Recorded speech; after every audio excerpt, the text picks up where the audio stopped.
think's the main objective for the defensive line? You lose Joe, you lose AJ. Where do you see, as a veteran yourself now, where do you see the lay of the land? I definitely think we need to see have a solid, defensive line to go to. So I mean, I don't know what's going to go in between the rotation or anything, but I definitely feel like we need to have some guys that are going to step up as young players and definitely make plays, to replace Joe and AJ, So it'll be exciting to see who ends up where. Who's on the depth chart right now as you see things? Besides yourself, obviously. I've seen Quentin on the depth chart, Keith Bowers, Andre Monroe when he gets fully healthy, Nate Clark. Nate's banking up you. Yeah, definitely. Alex Walker, Roman. So he's at end. Mm-hmm. What have you seen from Nate Clark? How is he? Has he taken the next step yet? Yeah, definitely. Like I said earlier, me and him were up here during the winter. We would work out every day together. And, I've definitely seen the transition in him, as far as his work ethic and, his attitude about everything. Like, it's definitely a big difference, And not only have I seen that, but other coaches and even Drew. So, I mean, it's a big step for him. I'm pretty excited to see what he does with that. So. And you had a bit of a breakthrough season last year. What have you improved this offseason heading into spring? I've definitely improved, technique stuff, over the winter I worked on, step get offs, hand placement. I feel like I'm getting stronger, so I'm working to improve myself, definitely. And how do you feel with another year under Coach Stewart, his scheme that took off last year? You're all nationally ranked. Yeah. What's the next step? I guess just to embrace it. We definitely want to get back to one of the top defenses in the country. So I feel like that's not going to do anything but help us get there. Being under the second year under Coach Stewart, and I love his defense. It's simple.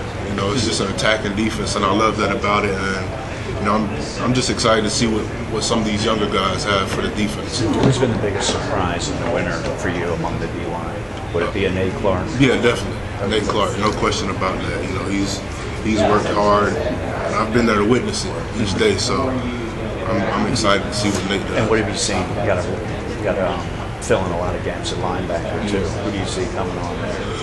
Definitely we have Cole coming back. We have LA. It's Twine, yeah, definitely. So I mean, we'll see where it goes. It's definitely going to be a competition. So we'll see who ends up where at the end of the day. And what is the overall feeling in the locker room right now, coming off winter conditioning? I'm sure you got a weightlifting contest and all those type of things. How is it different from last year?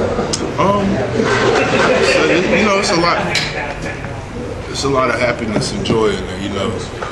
We feel better after we work hard together as a team, and we all know that. So I feel like if we're confident in our workouts, we work hard.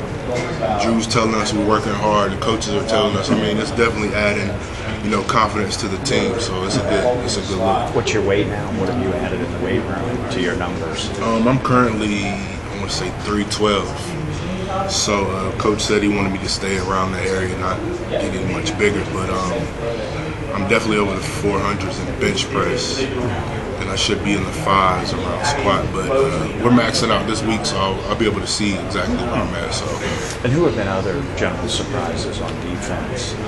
Newcomers a little likely, yet transfers are now eligible, like a Zach Dinsell. Who else is Zach, shake things up as well? Zach and Will are definitely two guys that are coming to compete.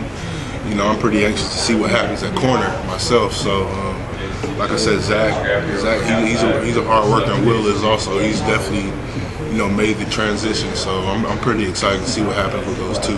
And who are the new leaders on defense after you lose a Milano, a vocal leader like AJ? Who's emerging in that void? I myself am trying to step into that role, but it's still open for grabs. I feel like this last year playing with those two, I feel like it's my job to step up in the defense. But I mean, we definitely have other guys that are capable of doing that. So I mean, it's still up for grabs. So we'll see. Any new wrinkles or changes in the defensive scheme going into the spring that you're working on? No, it's the same thing. Same thing as last year. So we'll see how it goes. Okay, and just lastly, what have you seen from CJ in his rehab? trying to get back to leading the team at quarterback? Yeah, he's definitely been working hard, you know, in treatment. You know, when we live, he does his own thing, but, you know, the trainers are definitely taking care of him. I'm pretty excited to get CJ back. I know what kind of quarterback he is, so I'm pretty excited to see what he does, and I'm pretty confident he'll get back to where he was before. Okay, and one last question on some of the new guys, Quentin Jefferson and Bowers. Because Jefferson showed a lot of flashes last year in practice or games or whatnot. Where do you see him right now? I see him improving daily. You know, he's still a younger guy, so you know we have to make that transition. But he can definitely be a great player for us. Very athletic, big body. So I mean, as long as he's able to move and make plays, we'll be pretty good. So I'm pretty excited to see what he does. All right, Gary.